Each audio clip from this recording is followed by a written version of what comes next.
we have the NGCDF, which is currently appropriated, and members of parliament have a portion of it. But if we look keenly, the issue of school fees payment or bursary is not sufficient, even in the component of NGCDF.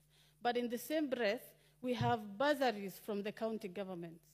County governments have money allocated every year, an average of 300 million. Multiply that by 47 counties, goes into billions. We have NGAF that has bursaries. We have NGCDF that has bursaries. We have the ministry that has bursaries.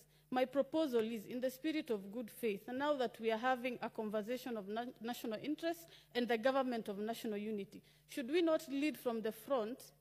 And I will be told I'm a nominated member. I cannot speak on NGCDF, but I'll speak as a member of parliament with the interest of young people at heart. What if we volunteer to have consolidated funds so that school fees is paid from one docket? Then NGCDF can address every other issue so that we have free education.